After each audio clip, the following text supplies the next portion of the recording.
A very good morning, our participant. Welcome to our webinar today. Yeah, we are really grateful for all participants who already joined us. Thank you very much for joining us. Yes. So on the screen, we already see our flyer. Yeah. So our university are still open. The registration. Yes. Oh, And sorry, yeah. yeah, so our university, Musikatas Catholic University Palembang, has four faculties. First faculty is Humanities and Education faculty. And here's our business and accounting faculty, our health science faculty, and our next faculty is science and technology faculty. Yeah. You are interested to register in our university?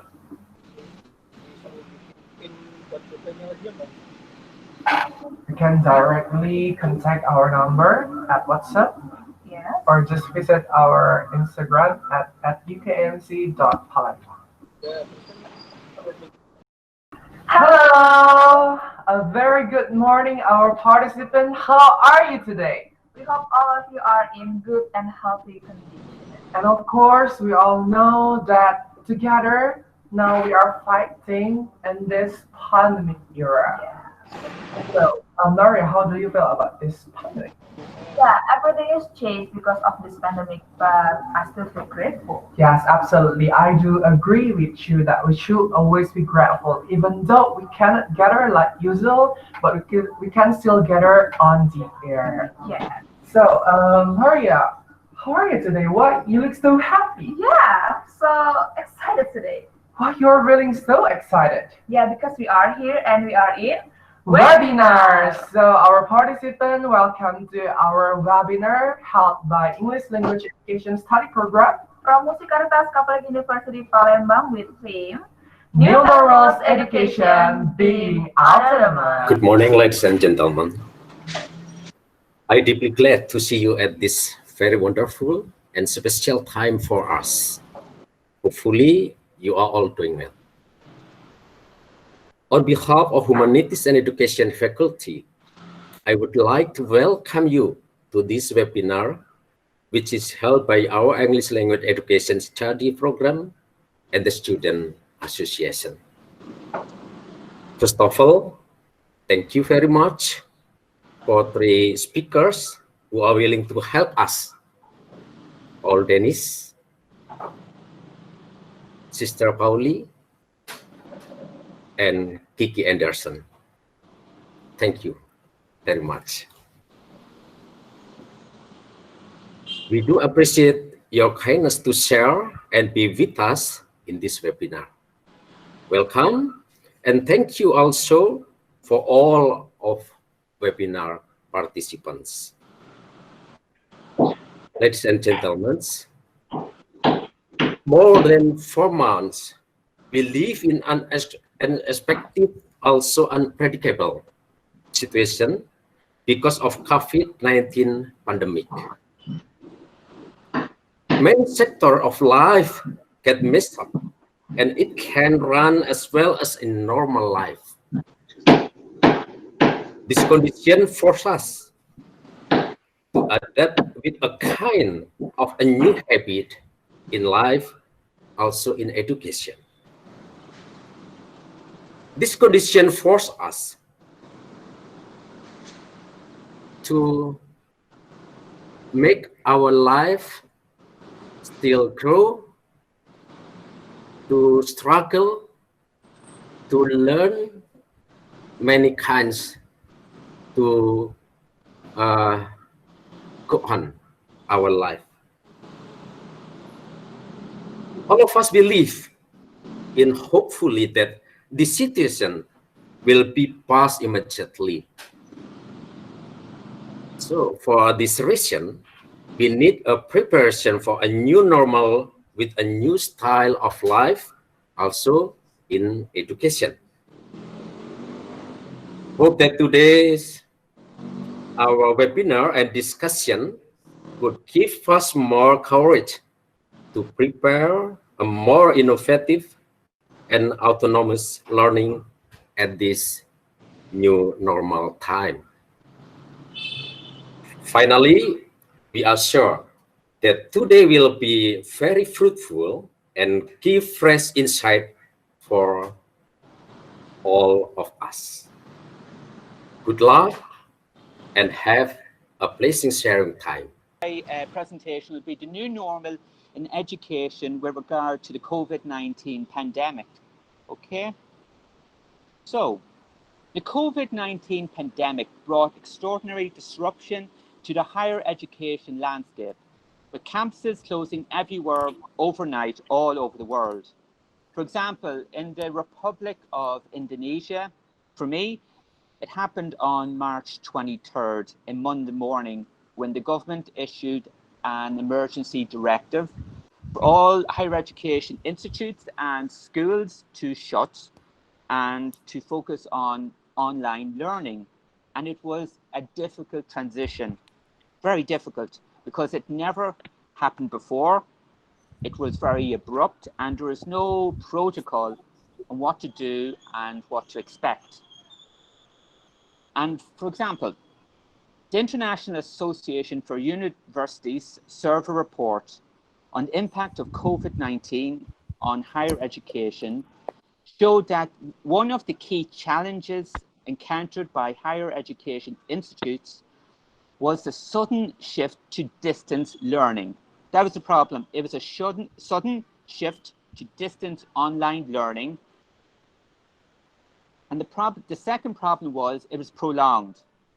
For example, I was briefed that maybe just 1 month online learning and then it will be a return to face-to-face learning, but it wasn't.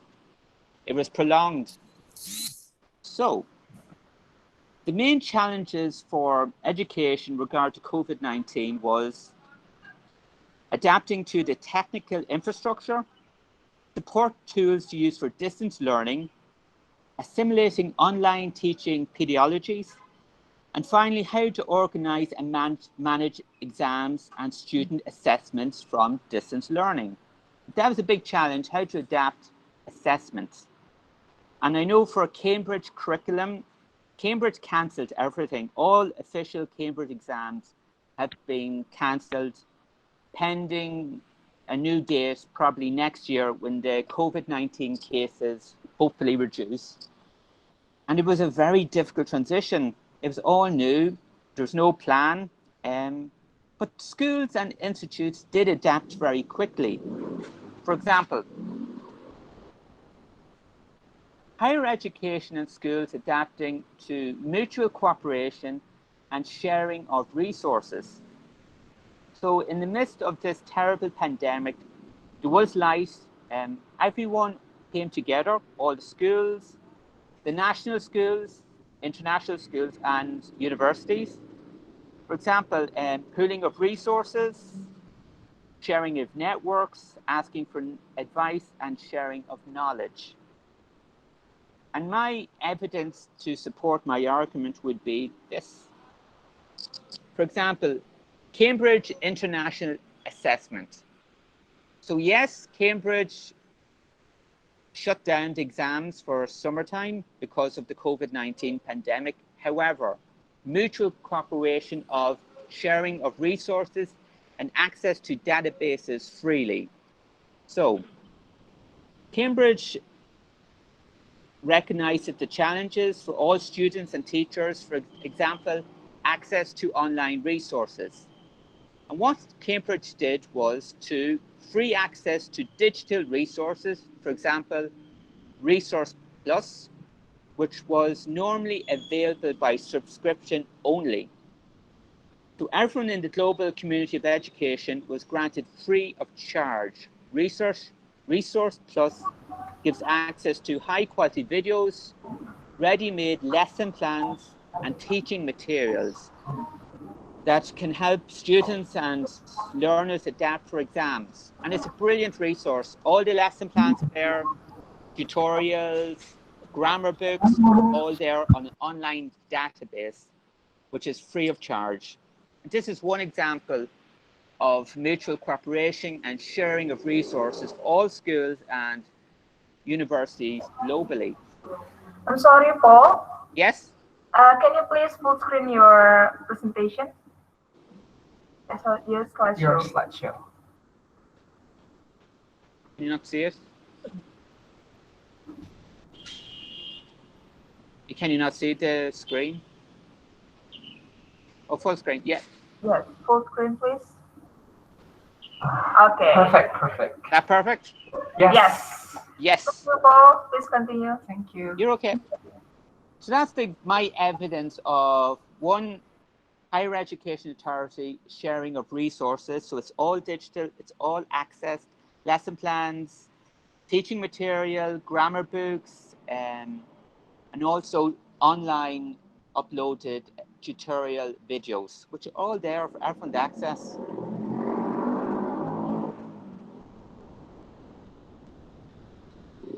So because of the pandemic, what is the norm now? It's blended learning. So what is blended learning?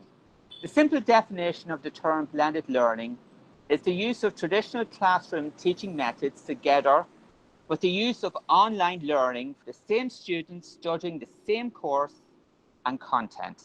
Okay? So guys, there's 3 methodologies and models for blended learning. One is face-to-face with limited online activities. Second, blended block, face-to-face online tutorials and face-to-face presentations. And thirdly, fully online. So there are the 3 models for blended learning. So in my experience teaching in the Republic of Indonesia, I was mainly following model 1, which is blended presentation, focused on face-to-face sessions blended with online resources. For example, the flipped curriculum model, short lectures, podcasts, online resources, and face-to-face tutorials. So number 1, it is face-to-face with online access to resources.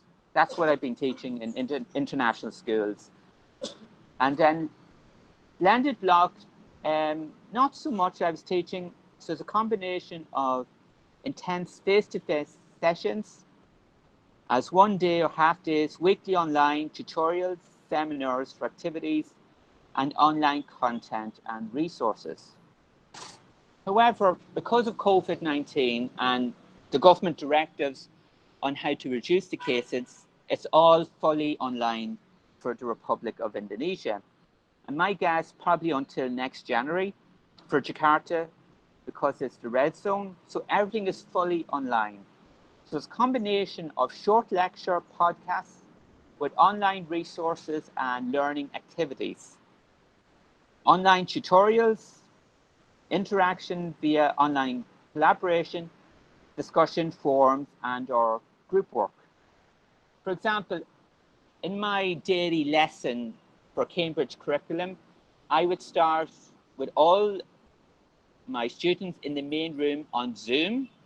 I would present my lesson with sharing the screen of a PowerPoint, and I would divide my class into smaller discussion groups using Zoom breakout rooms. Okay, then after discussion, I would take everyone back into the main room for a larger group discussion, and I would upload assessment material mainly on Google Classroom. And it was completely fully online. And for me, it was a difficult transition because I was just accustomed to face-to-face learning with my students, handing out exam papers, handing out resources, speaking to my students one-to-one. But I think now it's, how long? It's 3 months now for me online learning, and I've adapted well. I've adapted to Zoom, I've adapted to uploaded resources, Google Classroom, and it's working well, and it will be the norm until possibly next January, at the best, I hope.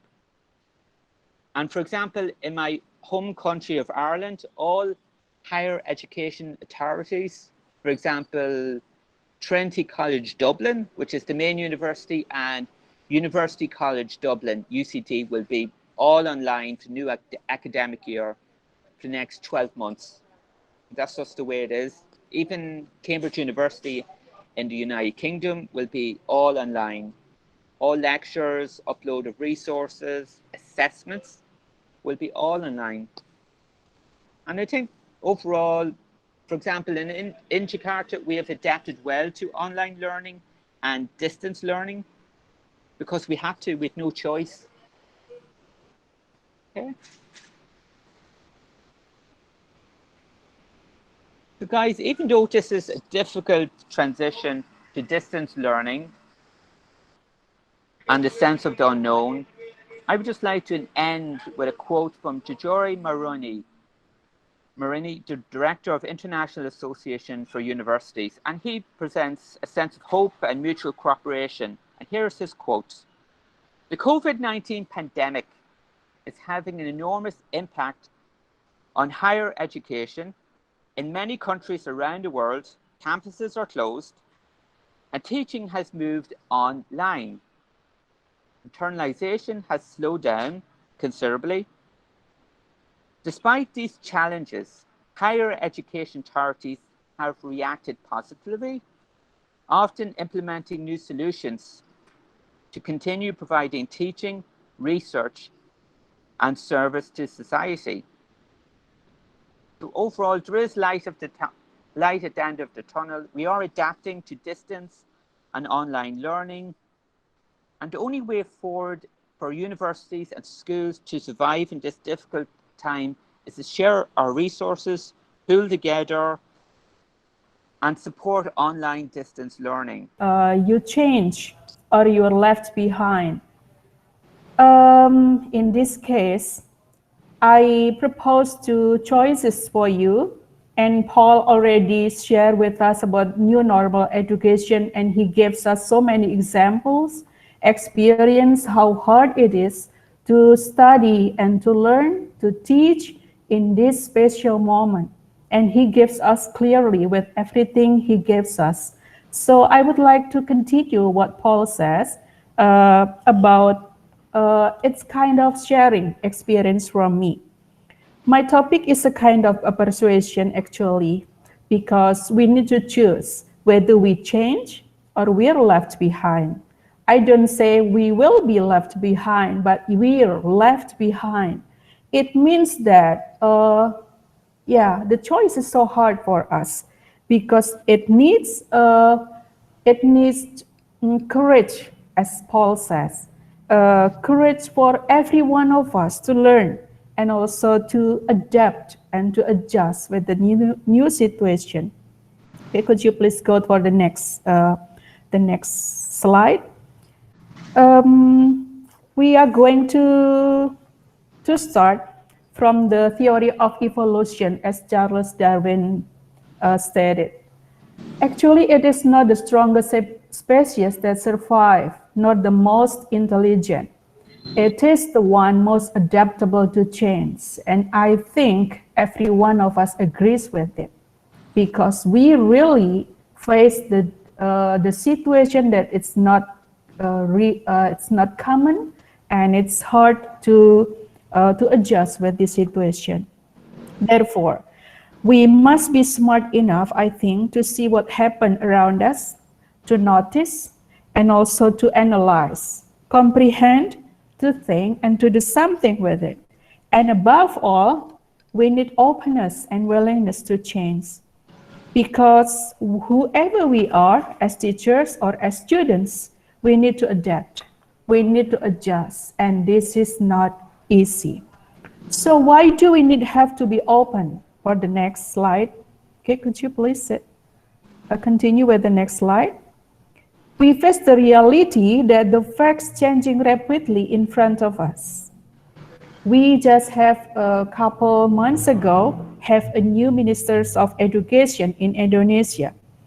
All of us have been preparing for the changes going to happen. For example, national exam in the basic elementary school, and also in middle school and higher school, high school, I mean, that there will be not national exam, and the minister will change with the proficiency test. And then many of us already prepared with the technology that we are going to face because of the new minister. And what happened? Recently, we experienced coronavirus, which spread around the world and changed everything. It means that even though we already prepared, or the Minister of Education already prepared us or help us to see what is going on in the next time, but this coronavirus, I think, has to be seen from the positive things, because we need to adjust. We have to move on. We have to grow. We have to develop, and we have to learn many things. And also the system of education in Indonesia, Paul says, internationally has changed in education, and really this pandemic really has big impact in, I think, in all kinds aspects of life. Therefore, as teachers, now we are going to the slide about teachers and students. Teachers have to adjust with the teaching and learning process. Paul says that from the traditional and then to the online process, it's very hard to adjust. Even though some teachers already familiar with the technology, but still this is very difficult, and I believe many of us struggle with that. And we also, as teachers, have to always to connect with technology to learn new things. And I myself is a learner in this part, because I learn many things from technology. Before, I'm not like what the young generation, like students now, who really fast and quick to learn about technology. I'm older than the students, so it's very hard for us, especially teachers. And because, so I think some teachers, from their experience, they experience some really have a difficult situation. Some really, not because they are not smart, but maybe it is because of the manner, the behavior, the character, and the personality. That what I'm going to share in this occasion. And some of them, maybe I can say that there is no enough force to learn. Some of them may be reluctant to learn new things, even to see or to just to read, or maybe to learn from the internet or YouTube or tools or means. But I don't say negatively for all of that situation, but many teachers show really hopeful manners. They really show good manners. They are eager to learn individually and also privately in this from internet and from many things, to try to do something and to collaborate. Like what our teachers now in this side room of my office, they are learning about Microsoft Office 365. They are challenged to learn, even though some of them really, like blind and don't know anything about that. But we kind of have apostles in my in my viewpoint to help the other teachers to learn. So in other case now, the students also facing the global situation. Paul also said that it's very hard for everybody. For also the students, it is not an easy situation. I think for the higher education in the colleges also feel the same things. You usually go to campus and then meet friends, hang out, and also maybe have many activities that really make you dynamic. But they and we, all of us, have to stay at home. To discipline them ourselves, it's not that easy for us, especially for the younger student, younger children. And staying at home, but still they have to work on the given schedule. So it is hard for our kids, especially the younger one, even maybe the university students, to discipline yourself, to discipline ourselves, to manage our time, to do our assignments, and also still to adjust with this quotation mark strange situation. I think it's hard for some students because some of them fail to give a name of this challenging situation. I say that fail to give a name because some of them maybe, and maybe some of you, the participants also sometimes or maybe often feel bored with this situation. They want to go out to meet friends, to study together, to discuss as usual, but they don't. Some feel angry, maybe frustrated, feeling lonely and isolated. Consequently, some students cannot accomplish their assignment and their study very well as usual.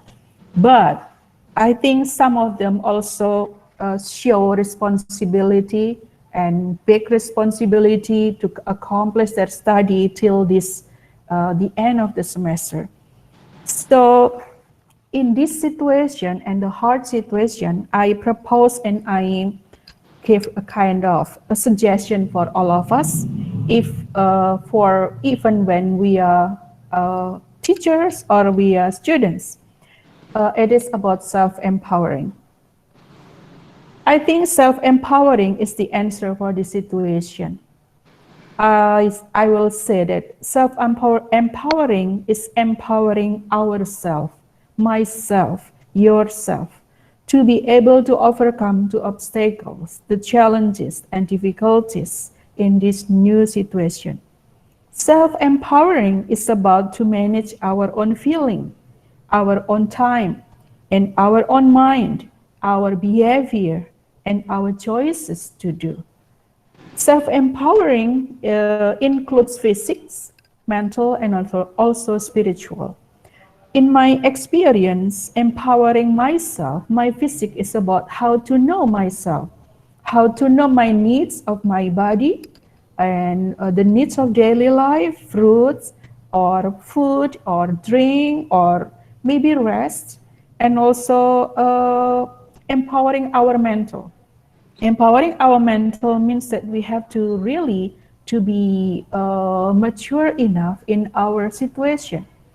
Despite of the obstacles, we have to think positively about this situation. That's the health of our mental.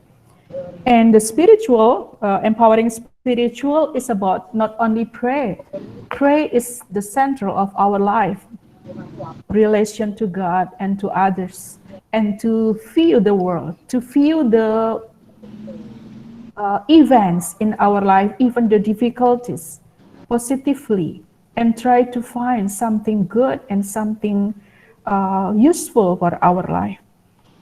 And for the next one, even though Paul already said about many things about online blended learning and also three points that he said before, I just want to review quickly about how to adapt with the new situation. As you already know, like SPADA, Common Restrict, campus level, and learning independently, and open online class. And then later on, I will talk about a little bit Google Classroom, and the next one is about Microsoft Office. Okay, and then the first one is about SPADA. It is online learning process in Indonesia, and this is one of the program of the Direktorat Jenderal Pembelajaran dan Kemahasiswaan, Kementerian Riset dan Teknologi, and Pendidikan Tinggi. Of course, the goal is to increase the spread of accessing qualified education in colleges. And then the second one is about campus level. It is online class held by campuses in Indonesia. For example, e-learning UNPAD or Scale University of Indonesia. The goal is to optimize the use of technology as effort to push the result of teaching and learning process.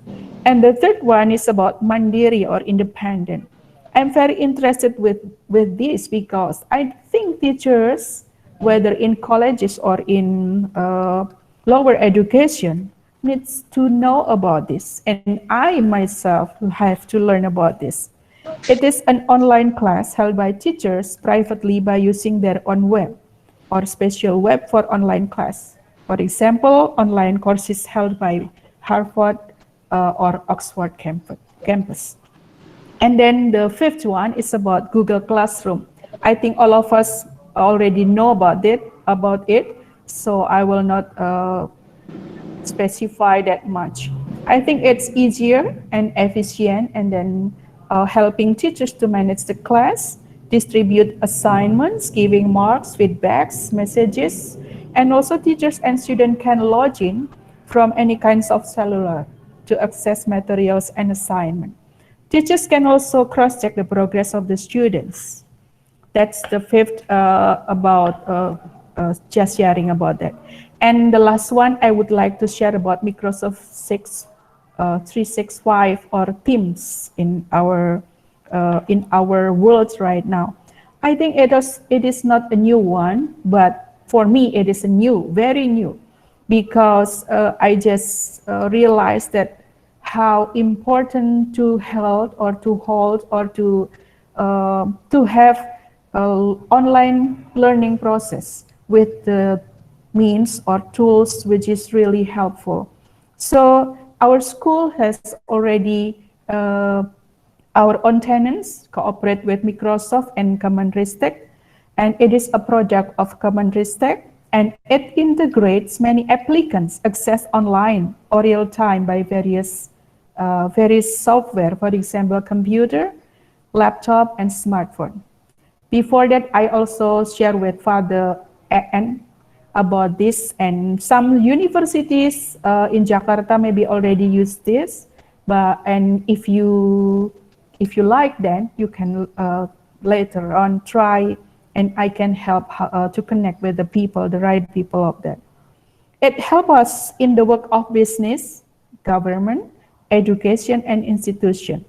And for education from elementary, junior high, or senior high, even in universities, we will get free service from Microsoft by gaining license A1 for students.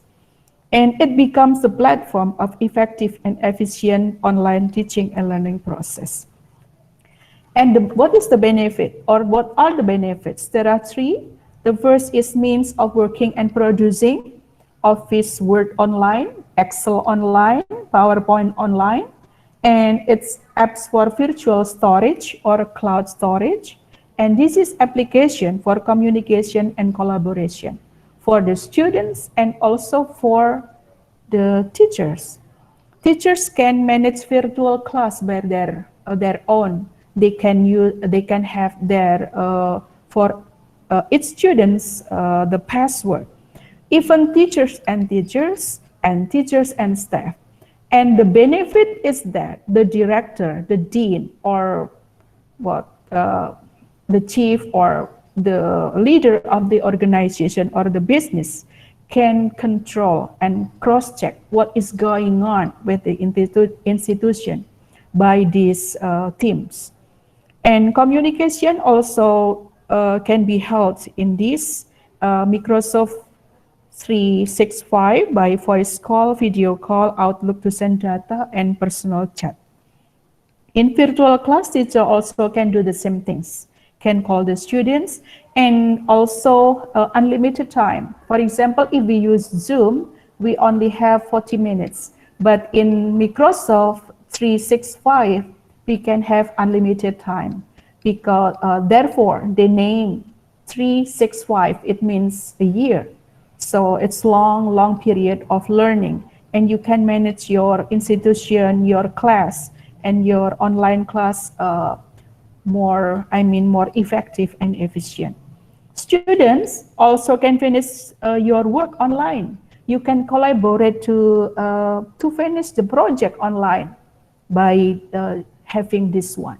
And you can install this in a PC or laptop or in your laptop. I think that's all my sharing. Thank you for paying attention, and I hope it will be a little bit help every one of you.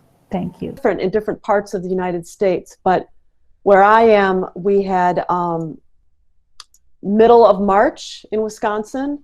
I remember it clearly. It was Friday the 13th, which we consider an unlucky day. It was Friday the 13th was the last day of classes. And then it was go home and classes are online. We had 1 week of transition. Okay, thank you. So can you, if you can move to, yes, there. Thank you. So this is the ECS program before social distancing. And on the upper left, you can see 3 students in a discussion. On this day, we happened to be talking about the civil rights movement in the United States, which is also interesting because now we have this big social movement happening in the United States, Black Lives Matter, which is about civil rights, a continuation of that struggle. And in the program, we have students from all over the world. We have in the upper left picture a student from Portugal. We have a student from Portugal with his family is from Cape Verde. So his origins are Cape Verde, but he's from Portugal. And he's talking to a student from Vietnam and a priest who's also a student in the program, an SCJ priest from Cameroon. And then on the bottom is Kelly Kornacki, one of my colleagues, talking to a student from Vietnam, a student from Korea, and myself. And in the upper left, we have students from all over Brazil, Venezuela, Rwanda, Poland.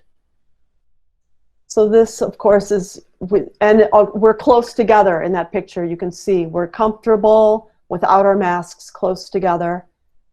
And then the next slide is something like what we're experiencing today. Here we are in, this is the platform that some of us tried to use as instructors. I used it for the rest of the semester, WebEx it's called, and some of my colleagues were frustrated with it and they moved over to Zoom. And here we're getting ready to play a game. It was last day of class. Some of these students had an easier time than others moving online. For example, younger students from Asia are already quite computer literate and comfortable, whereas students from Africa, for example, have I mean, they're on their smartphones, yes, but they're not as fully engaged, I think, as some of the younger students from Asia. So, for example, in the left column in the middle, Father Jean-Claude from Cameroon, he expressed to me his frustrations. But it was also, I think, for him, and he would agree, based on his comments, it was a great learning experience. And this is what Sister Polly was talking about, is it was an empowering experience in a way. He struggled and he actually picked up some new skills. And I think part of what's happening in the pandemic is some of the direction we were already headed in as a planet has been accelerated. And that includes communicating online. Can you move to the next slide, please? Thank you. Self-directed language learning and staying connected.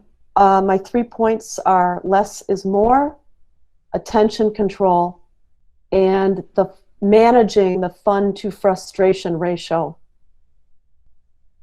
Next slide, please.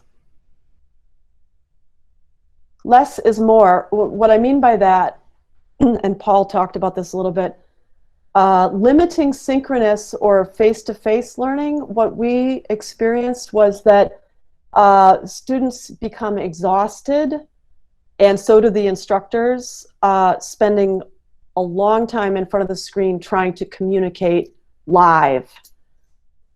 So for us, we found our classes are small, and we found that for our small groups that 40 minutes for this kind of synchronous face-to-face learning was the limit.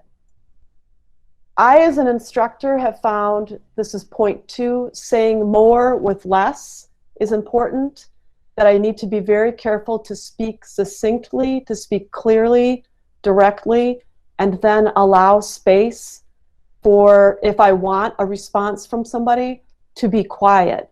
And that's hard for me sometimes, but I have to be quiet and allow the student to speak because we have lag times. Point 3, less speaking and more live chat sessions I found helpful for my writing class, especially where we were doing commenting on people's paragraphs or commenting on work. We would come together in a chat, a live chat, and that was a lot of fun and very engaging. The students enjoyed it, and I did too. And that was something, for me, another point of a positive coming through the pandemic, something I had not done before. And now I'm doing that, and I would like to continue doing that with the students. Last point, and Paul talked about this a little bit too, more asynchronous learning for some classes, which can include pre-recorded videos, reading assignments with written responses. As an instructor, I have not done that yet. I've taken classes like that online, and I've learned a lot. Attention control. Our attention is a precious resource, and nowadays there are many different, many different actors who want to take our attention. And so it's really important for us to manage our attention. Time management versus attention management. I can spend a lot of time on trying to build a skill, but if I don't pay attention, it's not going to develop as quickly as I would probably like. So my third point, attention and focus are crucial to developing skills. We don't, if I'm trying to learn a new language, I have to, there's a struggle there. I have to work with it. And then what about direct distractions versus tools? So online, we have so many tools as learners, Google search, of course, or also as instructors, dictionaries, but they can also become distractions as much as chat boxes do, noise in the background, if someone forgets to turn off their mic. Next slide, please. Okay, I have a lot to say about the fun to frustration ratio, because this is something that, for me, I think is so important for learning, and especially for language. How can we minimize frustrations online? Okay, because that makes us tired. That makes us all tired when we're trying to deal with students who are having difficulties, or when we're having difficulties. We're dealing with unstable connections. So for me personally, when I'm teaching, I have to plug in an Ethernet cable. Also when I'm learning, I always have it's just my personal preference. I have a laptop plugged in with the Ethernet cable, so I have the best connection I can get in my house. The sound to image quality, sometimes we have to turn off our screens. If we're having a bad connection, then we shut down our videos, right? And we just have to talk or chat. Staying on schedule, and I think Sister Polly mentioned this, that it's difficult, it's more difficult to stay on schedule when we're not having face-to-face meetings in person. So how can we, as teachers or as students, how can we try to keep on schedule? One thing that someone mentioned at the seminary was when you give an assignment as an instructor, to not only give a date, but actually give a time, so that it's due by Monday at noon, for example.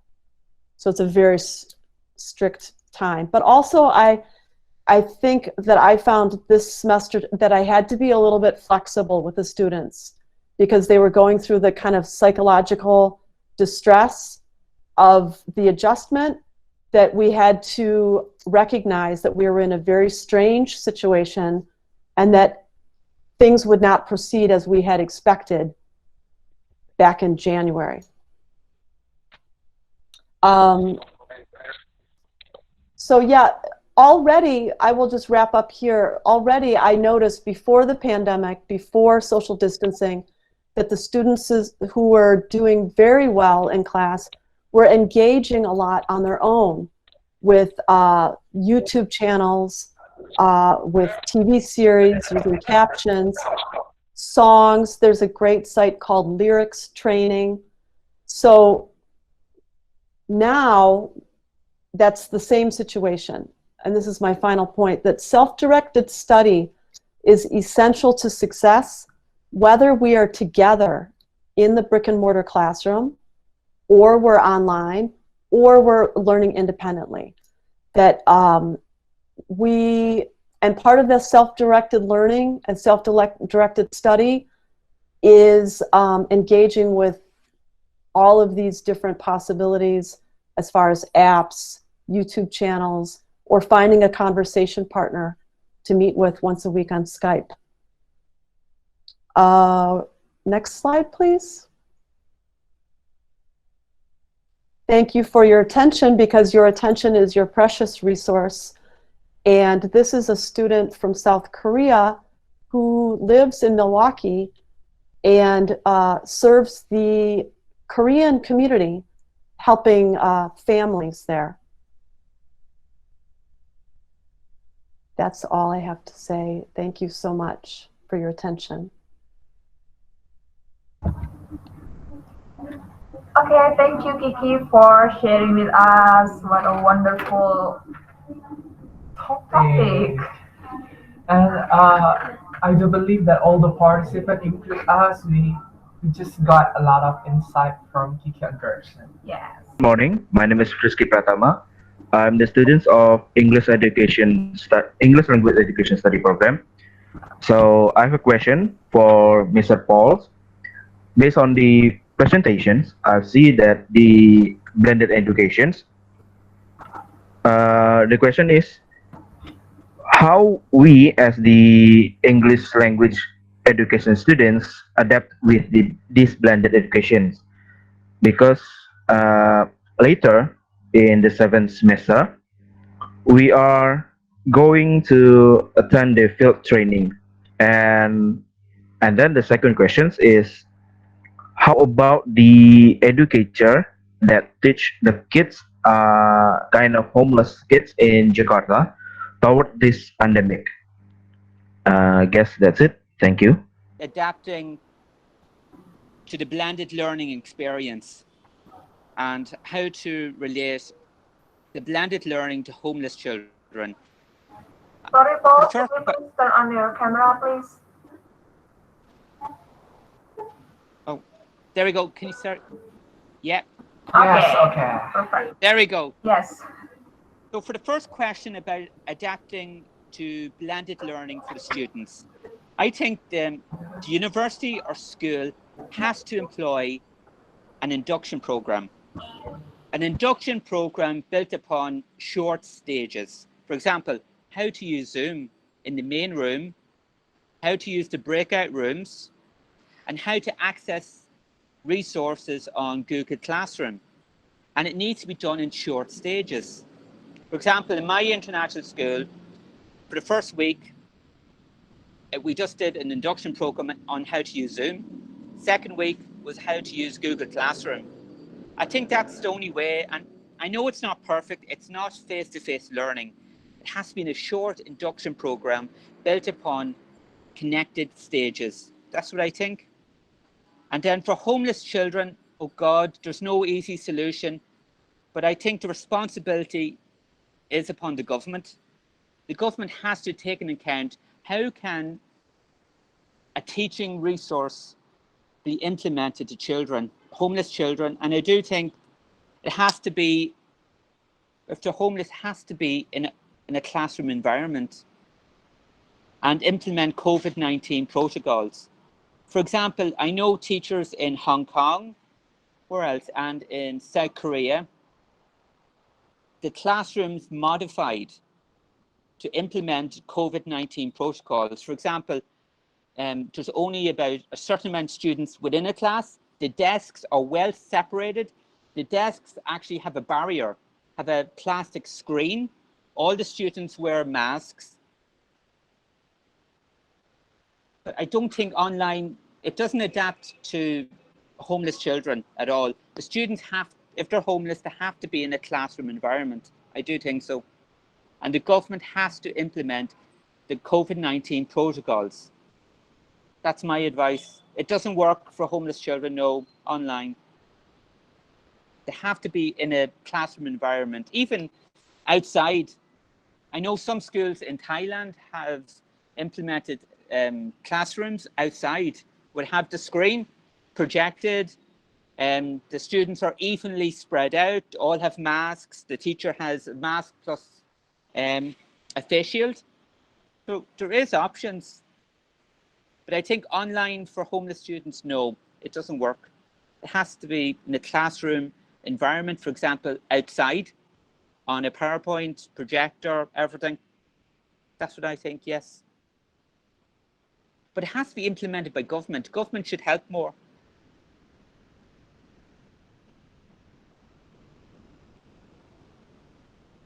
I know currently in Jakarta, the government regulation is students have to remain at home. It's all online. But for homeless children or disadvantaged children with no access to the internet, it doesn't work. It's not working.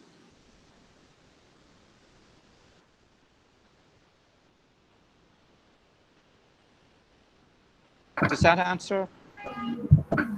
Okay, thank you so much, Paul. You're welcome. Is there any participant who still want to ask? Yeah, so I have a little time for maybe the last question if there's still a question. There is a question from Miss Melly that already answered by Kiki Anderson through our chat feature.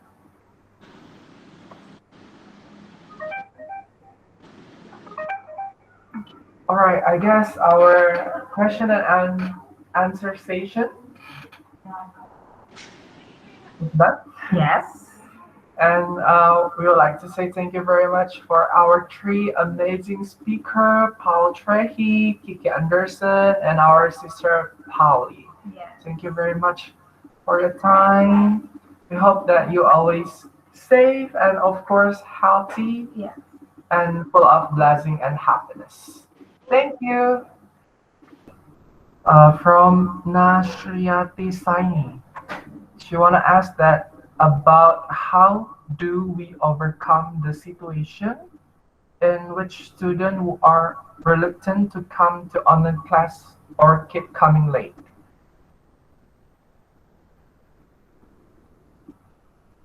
Hi, can you hear me? Yes. Yes. Okay, good. So I read the question and I typed my thoughts in the chat, and I'll also say them. This is a difficult question for me to answer in particular because the students that I work with, the student body, they almost always come to class. It's not a typical university situation. They're a little bit older. When we're meeting in person live, they're in the building, so they don't have anywhere else to go. And when we're meeting online, they're always coming to class too. But that said, I would say that I don't know how big the class is. So, for example, let's imagine it's a class of 30 or 40, okay?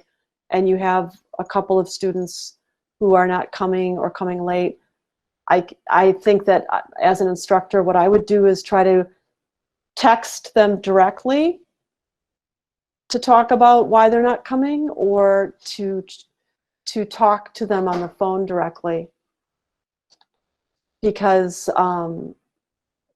it sounds like a situation where you'd have to be making a sort of a direct connection with that student. Korinta Sinta, from STMIK Provinsi Semarang, oh, from Semarang. Yeah. I would like to ask a question to Sister Polly.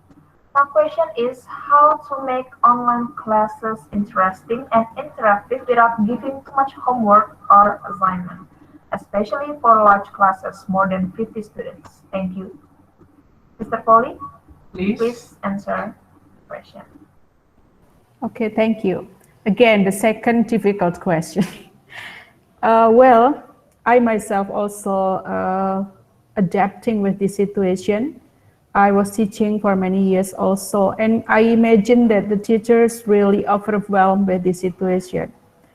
Even in traditional classes, it's hard to give a good and interesting presentation or maybe giving materials for the students. And now in this challenging situation, the teachers are like, well, like or not, they have to present, either to also to teach, so that the student don't leave the class. For example, in a lower education in junior high, one student left from the virtual class because of the situation is not interesting. The learning process is not interesting. No presentation and no clarifying of the materials. And this is the challenging. So the teachers, I think, first have to know at least, well, I cannot mention how many tools they have to know, but they have to combine between the materials and also the how to contact, to communicate with the students online.